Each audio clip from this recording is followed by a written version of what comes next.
Good afternoon dear students. तो हमने जो ये चैप्टर पढ़ा था अ बिजी मंथ, जो कि सलाम अली ने लिखा था, एक चिट्ठी लिखी थी 1936 में। तो हमने देखा कि जो ये सलीम अली है, ये गोपाल भाई के घर जा रहा था और रास्ते में करण ने उसको दिखाया पत्थरों के बीच में इंडियन रॉबिन ने घोंसला बनाया था। उसने वो घोंसला घास से बनाया था और ये जो सलाम अली था इसने ये बाइनोक्यूलर से देखा। तो वो घास से बना था और साथ में उसमें बड़े जो नरम नरम पेड़ के जो नरम नरम तने होते हैं वो थे, जड़ें थी, वूल था, जिसको हम ऊन कहते हैं, बाल था और कॉटन वूल था। रुई के जो कपास की रुई होती ना, उसके जो ऊन बनती है तो वो थी। तो this is how the robin makes its nest. तो इस तरीके से हम देखते हैं कि रॉबिन इस तरीके से नेस्ट बनाती है। What a soft and cosy home for its chicks. तो इसे कितना प्यारा, नरम, मुलायम और बहुत अच्छा, बड़ा आरामदेह इसने एक घोंसला बनाया है अपने बच्चों के लिए। और जो रॉबिन होता है वो क्रो की तरह नहीं होता है।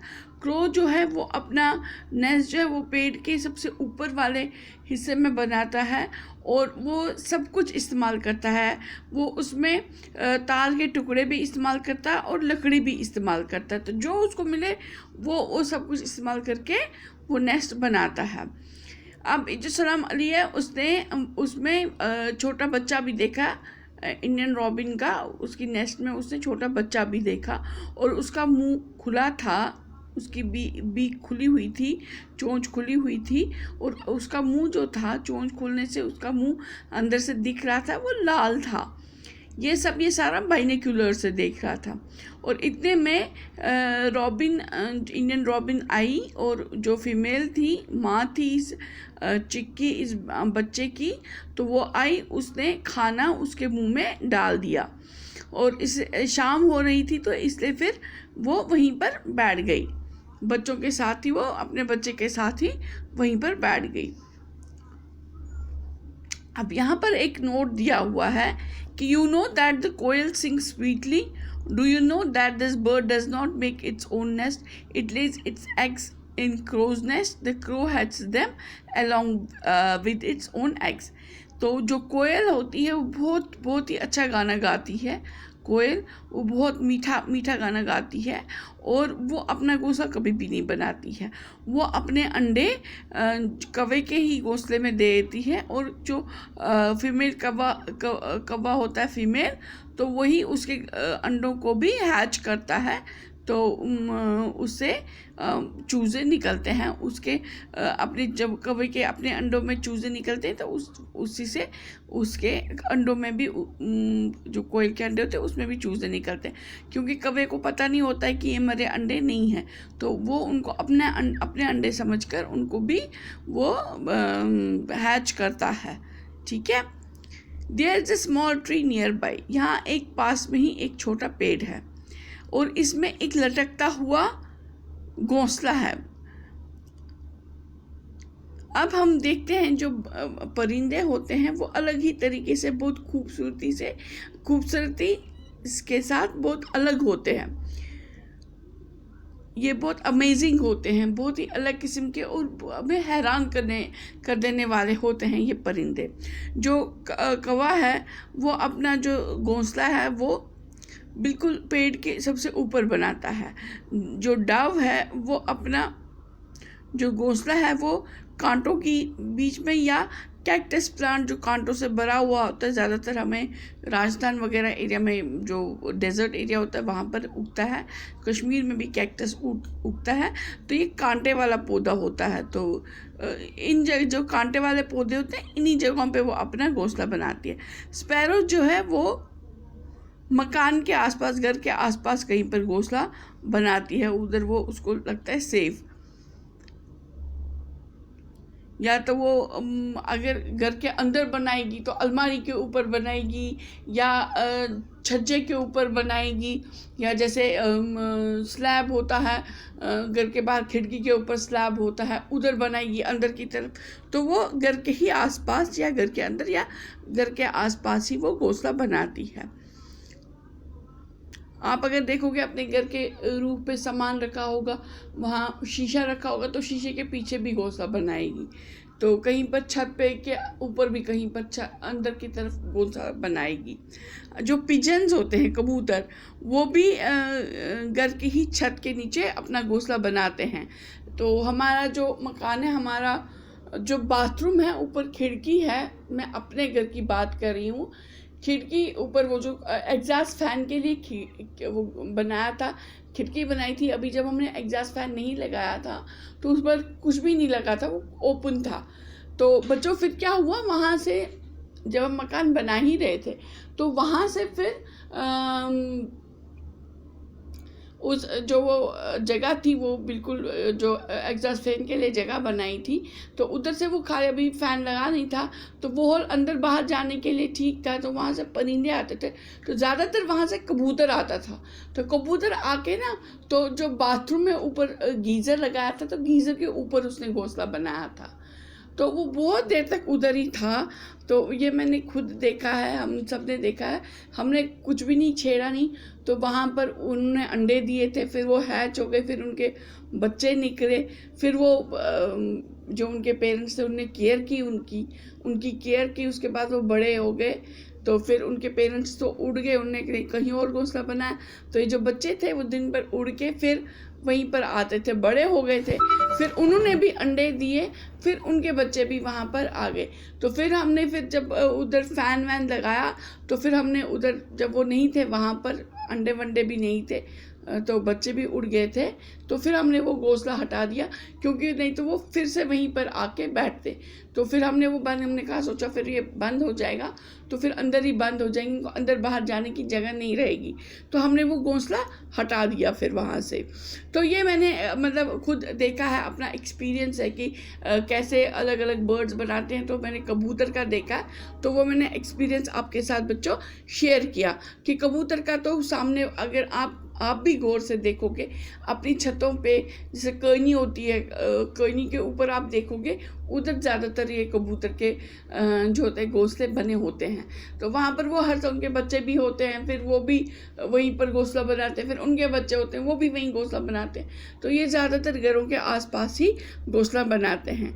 या हमने कश्मीर में भी कई जगह देखा होगा, कुछ परिंदे आते हैं वो घर में बिल्कुल जो बीम वगैरह होता है लकड़ी का, उसके ऊपर घोंसला बनाते हैं, मिट्टी से, गीली मिट्टी से और घास से। वो बिल्कुल जैसे बोर, जैसे कश्मीरी में नहीं हम पहले करते थे मिर्च बोर इसका रान, तो उसी टाइप का वो घोंसला बनाते हैं। थोड़ा सा होल होता है, छोटी चिड़िया एक आती है तो वो वहाँ पर बनाती है। तो ऐसे अलग अलग अगर हम गौर से देखेंगे, अपने आसपास भी अगर हम देखेंगे, तो उधर हम देखेंगे कि बहुत सारे ऐसे परिंदे हैं, तो वो कैसे घोंसले बनाते हैं, किस तरीके से घोंसले बनाते हैं। तो इनको अगर हम ध्यान से देखेंगे तो बहुत अच्छा लगेगा। जो बुलबुल होता है वो अपना घोंसला बिल्कुल जो पेड़ होते हैं उनके बिल्कुल पत्तों के बीच में वो घोंसला बनाता है, बिल्कुल अंदर की तरफ वो बिल्कुल एक गुफा सा बनाता है, तो उसी गुफा के अंदर ही वो घोंसला बनाता है। या अगर कोई कुदरती सी गुफा बनी हो, पेड़ पे पत्तों के बीच में कुछ ऐसे पत्ते उलझे हों कि गुफा सी बन जाए, तो वो उसके अंदर वो घोंसला बनाएगा। तो ऐसे ही जो ईगल होती है वो बिल्कुल बिल्कुल बिल्कुल ऊपर मजबूत पेड़, जो चिनार वगैरह के जो पेड़ होते हैं उसके सबसे ऊपर वो घोंसला बनाएगी, सबसे ऊपर। या फिर किसी पहाड़ी के ऊपर वो घोंसला बनाती है, वो भी ऊपर वाली चोटी पे उस पर वो घोंसला बनाएगी। तो ये अलग अलग जो परिंदे हैं ऐसे घोंसले बनाते हैं। अब जो कबूतर होते हैं, पिजन्स होते हैं, often they make nest in old और डेजर्टेड बिल्डिंग्स। पुरानी बिल्डिंग्स होती हैं या खाली बिल्डिंग्स होती हैं, वहाँ पर वो ज़्यादातर घोंसले बनाते हैं। द बाबेट और कॉपर स्मिथ बर्ड, एक होता है बाबेट या कॉपर स्मिथ बर्ड भी उसको कहते हैं। वो ज़्यादातर गर्मियों में टुक टुक टुक टुक टुक टुक करता है। वो शायद कश्मीर में शायद ये बर्ड नहीं पाया जाता है, जम्मू में या गुजरात के साइड से शायद ये बर्ड ज़्यादा होता है। तो ये टुक टुक टुक टुक टुक की आवाज़ बनाता है। और ये जो है ये बनाता है एक पेड़ के जो ट्रंक होता है, पेड़ का स्टेम और ऊपर ब्रांचेस के बीच में जो जगह होती है पेड़ की, तो जैसे ये पेड़ है, ऐसे ऐसे ये पेड़ है, ठीक है। तो ये जो ये यहाँ पर तो रूट होते हैं, तो ये स्टेम वाला एरिया जो ट्रंक है, जो इसको हम ट्रंक कहते हैं। स्टेम तो पतले पौधे का होता है, ट्रंक जो होता है मोटे पेड़ का होता है। तो ये ट्रंक वाला एरिया जो होता है ना, वो रूट्स और ब्रांच के बीच में जो एरिया होता है, जहाँ पर ब्रांच वगैरह कुछ भी नहीं होती है, जिस पे मेन पेड़ खड़ा होता है, तो वो वहाँ पर वो घोंसला बनाकर वहाँ पर वो उसको होल बनाती है, सुराख बनाती है, तो उसके अंदर वो घोंसला बनाती है। कौन? कॉपर स्मिथ या बार्बेट बर्ड।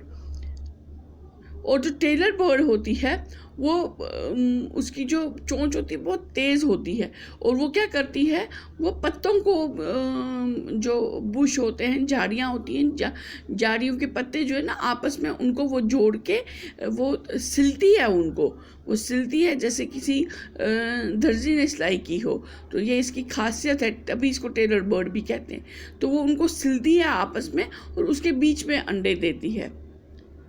तो वो जो पत्ते वो मोड़ के रखती है, सिलती है, उसके बीच में वो अंडे देती है। सनबर्ड जो होती है ना, उसके जो घोंसला होता है वो लटक रहा होता है, वो लटक रहा होता है इससे टहनियों से, जो पेड़ों की टहनियों से वो लटक रहा होता है।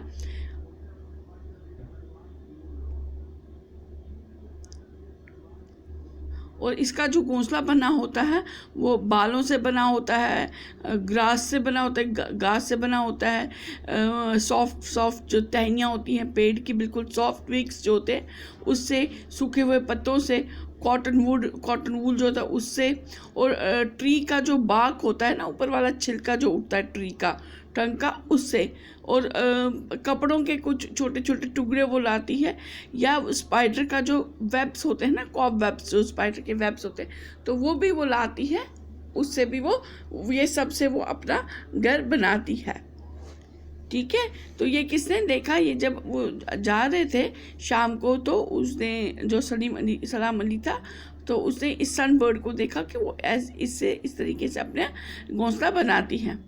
तो जब उसने अपने बाइनोक्यूलर से देखा, उसने देखा कि ऐसा जो लटका हुआ घोंसला एक देखा वीवर बर्ड का, उसने सन बर्ड का, तो उसने उसमें देखा कि उसके अंदर एक छोटा बच्चा भी बैठा था। और उसने जब वो ये देखिए, यहाँ पर एक एग्जांपल है उस लटकते हुए घोंसले की, तो जहाँ पर इसकी ओपनिंग थी, जहाँ पर ये खुला हुआ था, तो उधर ही उसी एंड पे उसने बच्चे को देखा, इस पंछी के, इस परिंदे के बच्चे को देखा। तो वो शायद अपनी माँ का इंतज़ार कर रहा था कि वो उसके लिए कुछ खाना लाएगी। और छोटा बच्चा और कर भी क्या सकता है, वो सिर्फ खाएगा और सोएगा, ठीक है।